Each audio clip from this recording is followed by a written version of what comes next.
Cari telespettatori, eccoci insieme, come avevo preannunciato, Stefano Zara qui con noi, esperto di economia e finanza, grazie della presenza. Allora, c'è abbastanza da dire perché vabbè, si è chiuso un anno abbastanza particolare, turbolento, con delle sorprese anche poco piacevoli che hanno spaventato non poco, anche i mercati hanno destabilizzato questa questione medio orientale che ritorna ogni tanto e poi non si capisce bene perché certe azioni da parte appunto degli Stati Uniti, di Trump, vengono intraprese quando ben si sa che ci sono degli equilibri molto fragili, intimidatori o meno. Come la vede la finanza questa situazione? Un piccolo passo indietro definendo il 2019 come un anno dal punto di vista della finanza, un anno molto felice. Ah, allora, quindi non avevo il coraggio di chiederlo, perché magari invece felice, è stato un anno in termini di rendimenti riconosciuti alla clientela, ovviamente antitetico rispetto all'anno precedente, il 2018, in cui era sceso tutto. Il 2019 ha dato a tutti i risparmiatori delle buone soddisfazioni. Per poco si è parlato di questo. Insomma, vale sempre il solito principio che fa più rumore un albero che cade che una foresta che cresce. Insomma, nessuno compra il giornale se gli dici che le cose vanno bene, lo comprano tutti se gli dici invece che il mondo sta crollando.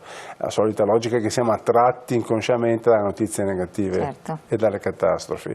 È stato un anno dal punto di vista finanziario di rendimenti buono, molto buono, come non si vedeva da tempo. Il 2018 è stato un anno comunque che ha dato i suoi dolori, quindi ci aspettavamo un anno di ristoro, ma non così forte, insomma, un ristoro veramente importante. Suffragato dal fatto che da una parte è stato un atteggiamento delle banche centrali che è molto propenso alla crescita.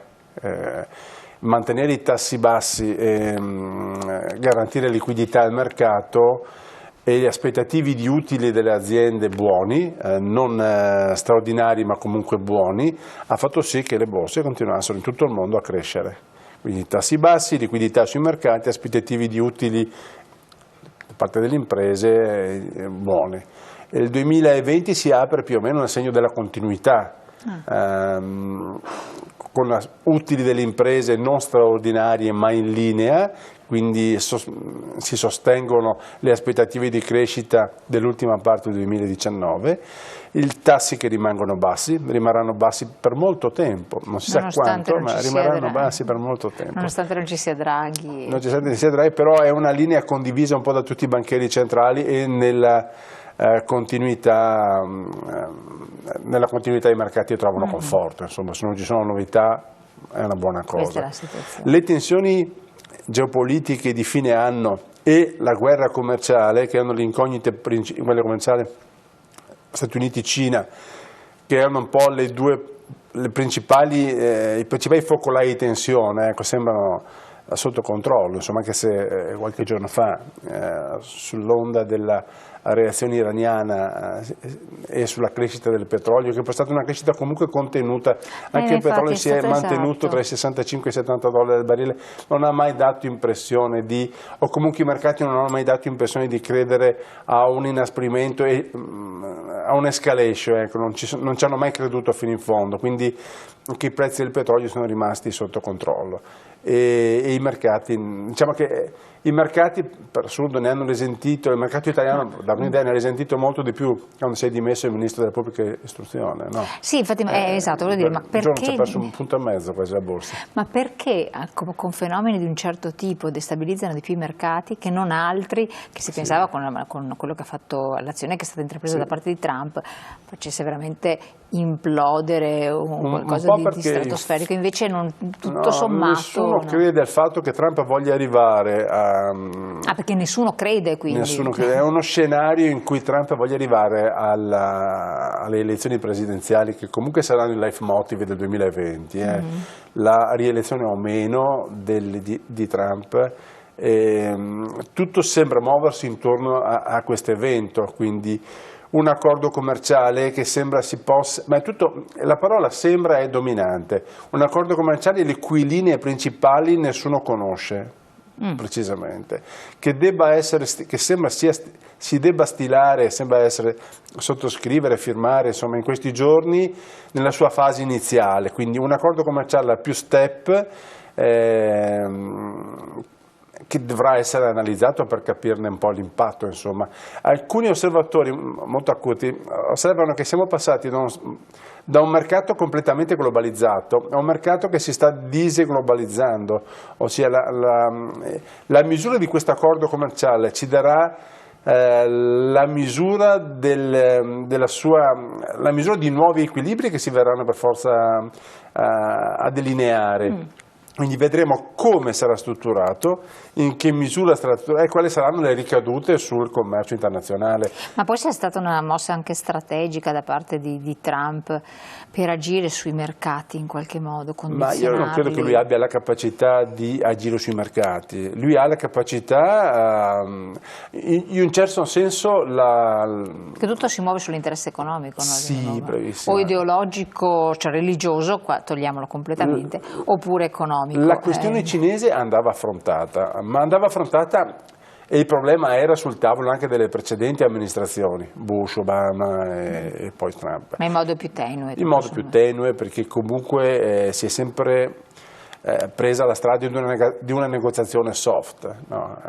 Adesso qual è la situazione della Cina? La Cina ha i suoi dazi. La Cina ha i suoi dazi, ma il problema è che ce l'ha anche l'Europa i suoi dazi, quindi bisogna capire se questa logica dei dazi, ecco, non sia solo una logica propagandistico-politica, insomma, lui vuole apparire come l'uomo forte che esce vincitore o che è riuscito a mettere le briglie al dragone cinese. Bisogna capire se e in che modo le ha messe. D'altra parte la Cina vuole mantenere aperto il suo principale mercato di sfogo, che è comunque il mercato americano, vuole continuare ad essere un partner importante per l'Europa. Uno dei contratti principali che sono stati siglati in questi giorni con la Cina è il mercato con la Repubblica Ceca, Keller, che è perché ha un peso così rilevante? La via della seta ha trovato il suo primo mattone che in Europa, che è quello della Repubblica Ceca. Non ha insomma, in apparenza, in realtà la Cina sta imparando in corso d'opera a trattare con l'Europa. L'Europa non è un'entità, mentre l'America, il vantaggio della Cina con gli americani è che sa con chi deve trattare. Tratta con una persona, con l'amministrazione Trump. Con l'Europa è tutta un'altra cosa. Ha molte amministrazioni con cui trattare, queste parlano lingue e hanno attitudini diverse alla contrattazione. Quindi più complesso. Molto più complesso, ma quindi stanno imparando. Insomma. E c'è tutto il loro interesse nel riuscire ad arrivare. E l'interesse dell'Europa c'è? Sì, assolutamente, sì, di cercare... la crescita si regge su accordi commerciali di libero scambio, insomma, il libero mercato però si è visto che da solo non è la panacea di tutti i mali, non genera di per sé a prescindere crescita, va regolamentato perché poi genera tutta una serie di problemi.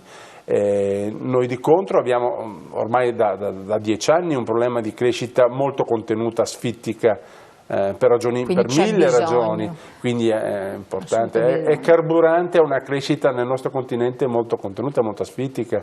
Ok, questa è la situazione Cina. La situazione Medio Oriente, allora, con l'Iran, eccetera, ma che cosa sta succedendo? E cioè, sempre con riguardo anche ai risvolti finanziari ed economici che ci possono essere. Diciamo che ormai è da un po' di tempo che tutti gli osservatori sono concordi nel dire che una certa autonomia, ecco, raggiunta, soprattutto dagli Stati Uniti in campo petrolifero, li rende molto riottosi a occuparsi in maniera troppo pressante della situazione. Si tratta di un problema di influenze geopolitiche, loro vogliono continuare a far capire che ci sono un problema di difesa di alleati storici, gli americani, vogliono ancora ribadire il fatto che sono il partner principale dell'Arabia Saudita, l'alleato più fedele di Israele, e quindi c'è una ragione di carattere politico sostanzialmente, di ribadire un'egemonia politica molto meno legata a un discorso di petrolio. Insomma, il petrolio interessa, cioè, agli Stati Uniti adesso tutto sommato ci sono autosufficienti abbondamentemente, quindi in questo modo dettano le regole dei prezzi del petrolio. Diciamo che il petrolio è l'OPEC che stabilisce i prezzi. La logica della domanda e dell'offerta, l'aumento del prezzo del petrolio impatta soprattutto nelle economie emergenti che hanno sistema di crescita economica tradizionale. Le economie occidentali hanno digitalizzato molto i loro processi produttivi, quindi sono meno dipendenti in parte perché anche in Europa i giacimenti norvegesi, quando andate in Mare del Nord, gli accordi commerciali con la Russia rendono il Medio Oriente importante, sì, ma meno decisivo rispetto agli anni 70-80. Uno shock petrolifero sarebbe oggi credo molto difficile. E anche gli accordi commerciali con l'Africa, cioè il mondo sta cambiando a una velocità inconsueta, sta cambiando il modo di produrre e di vendere prodotti, soprattutto in Occidente. Quando cresce il prezzo del petrolio, questo impatta soprattutto nei paesi in via di sviluppo, quindi Estremo Oriente, Africa, Sud America.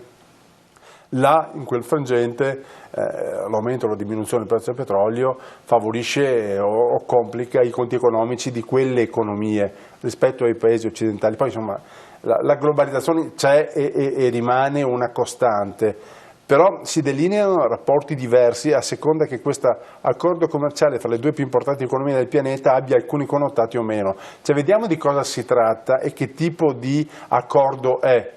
E che tipo di implicazioni questo accordo è per l'Europa. Oggi abbiamo solo un po' chiacchiere e notizie e indiscrezioni, ma i veri contenuti di questo accordo non li conosciamo. Quindi non si conoscono, no, non possiamo neanche... E poi sarà un accordo per step, quindi una fase iniziale, quindi un accordo molto complesso, molto complicato e anche insomma, fatto di tappe nel aleatorio. tempo. Ma se, allora abbiamo visto col senno di poi che è andato bene il 2019 per quel che riguarda gli investimenti eccetera, anche se non ce n'era una contezza da parte di tutti i cittadini, consumatori, investitori ben precisa, perché abbiamo sempre avuto andamenti abbastanza altalenanti. Che cosa in questo preciso momento un po' particolare, cosa si può consigliare all'investitore, piccolo investitore, oppure che cosa fanno i grandi investitori che possono in qualche modo dare gli incipit per essere, non dico emulati, ma nel piccolo? Diciamo mantenere l'impostazione tenuta nel 2019, quindi una positiva propensione ai mercati, cioè non demonizzarli. Perché? Perché le aspettative di crescita dell'economia rimangono buone, così come le aspettative di utili delle aziende rimangono buone. È migliorato anche, la notizia proprio di questi giorni, ma leggermente il mercato del lavoro anche nel nostro paese. Ricordiamo però le ore lavorate non fanno sorridere così. Diciamo che c'è più occupazione, però le ore lavorate non sembra... esatto. Ecco, una cosa che sta migliorando lentamente comunque in tutta Europa è la percentuale degli occupati, e comunque è un dato importante, anche se rimangono delle disparità sostanziali fra i livelli di reddito in Europa, e quindi deve aumentare anche il potere d'acquisto delle famiglie, perché la crescita si sostenga anche con i consumi delle famiglie, che è la voce che è cresciuta assolutamente meno negli ultimi anni. Mail che ci sono arrivate quasi tutti: cosa faccio con il mio gruzzoletto, chi ce l'ha, comunque ci sono persone che ce l'hanno, al di là di quelli che sono rimasti fregati con le banche, perché vabbè, purtroppo... ma sta capitando, il mondo bancario è quello che è sotto traccia, è quello che impatterà sul mondo bancario, impatterà molto dei cambiamenti dei prossimi anni, un po' perché le banche non traggono più la redditività nel loro business storico, che è quello di prestare soldi. Con i tassi bassi quel business non dico che diventa marginale, ma diventa un business non così decisivo e non così connotante come è stato nel corso di tutta la storia del credito. Il credito sostanzialmente è sempre stato significato del credito è quello di prestare soldi alle imprese. Quindi sta cambiando un po' il ruolo delle banche. Le banche devono dare consulenza, devono andare bene, ma soprattutto nascerà tutto un mondo che disintermedierà in parte le banche, cioè quel mondo del crowdfunding, il mondo delle iniziative. Quindi tenere d'occhio questi ambiti, insomma, sostanzialmente. Che sta cambiando, cioè che sta crescendo e quindi cambierà. Benissimo, noi il tempo vola. Dedicheremo un altro appuntamento a parlare anche di altre tematiche, tenendo sempre presente alcuni punti fermi, perché sappiamo che il discorso dove metto i soldi, come faccio, cosa va, cosa non va, era resta sempre il nostro aspetto fisso. Grazie mille Stefano Zara di essere stato qui con noi, grazie a voi di averci seguito, si chiude la nostra puntata, buonanotte, noi ci rivediamo naturalmente prestissimo. Arrivederci.